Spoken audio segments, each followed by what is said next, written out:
Ooh, that looks tasty. Welcome folks, Today the Hungry Gamer is back with another mini preview, and today we're talking about Fork from Tate Woo. And Fork stands for Fox, Owl, Rabbit, Kale. And what this is a trick-taking game for 2 to 6 players, but really 4 to 6 players. I'll talk about that later on in the video. And like all trick-taking games, you have the suit that you're trying to follow, and based on the numbers and the specific type of card, you're going to be able to take other cards and so on and so on. If you don't know what trick-taking is, then this isn't a game for you. You should go learn what trick-taking is and play a simpler trick-taking game. But the core of this game is, when you are playing each round, what's going to happen is one player is going to pick the environment for all the animals, be it the Arctic, the desert, whatever, the suit. And then all players will have to follow that suit if they can, or they can also always play the fox. Now, if they play out of suit, that's okay, but they're not going to be able to score any points there. And all that is a trick-taking game. But the core of what's going on here that makes the game a little bit different is it's not about an all or nothing. So if I have the highest number and that's in suit, I don't get all the cards. Rather, whoever has the highest number, they get to go first. And they get to eat something that is a lower number than them. I shouldn't say a lower number, a different type of animal. The fox can eat the owl or the rabbit, the owl can eat the rabbit, and the rabbit can eat the kale. But what's going to happen is you're only going to need points if you eat something that has the same suit. And when someone plays kale, which is its own little set collection, because kale doesn't eat anything, you're going to get more points with the more kale you have at the end of the game. That kale has to be played face up. So everyone around the table knows that the kale is there. And so then it becomes a question, people who are playing face down, is are they playing a rabbit because they know there's kale that they can eat? Or are they playing an owl because they know somebody else is probably going to play the rabbit to then eat the kale? So very often you might have two people play kale, one person plays a rabbit, one person plays a fox or an owl, and then suddenly you flip it up. The owl or the fox is usually a higher number. It goes first. It's going to eat that rabbit. And the two people with kale, they get to keep their kale.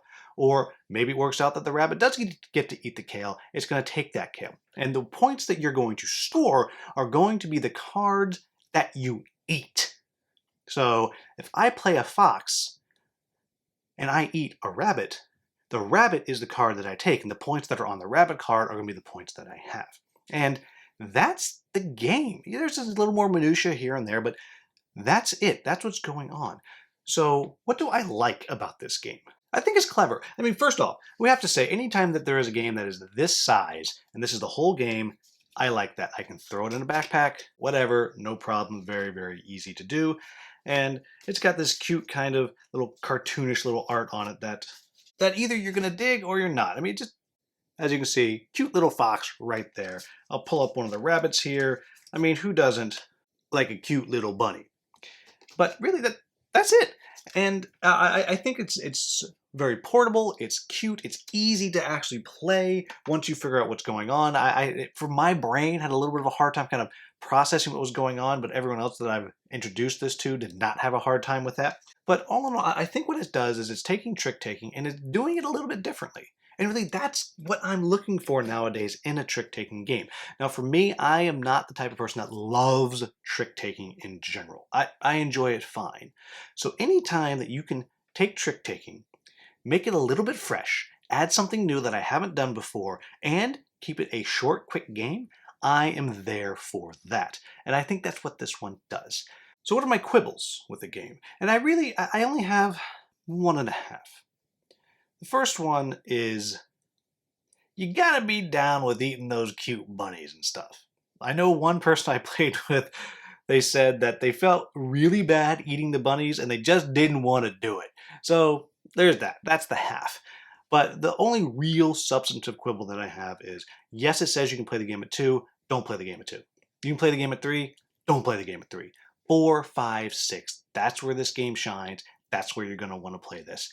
There are other quick trick-taking style games for 2 players or 3 players that I would recommend before I would recommend this one. But that said, if you like trick-taking games and you're a connoisseur of trick-taking games, then you should back this game.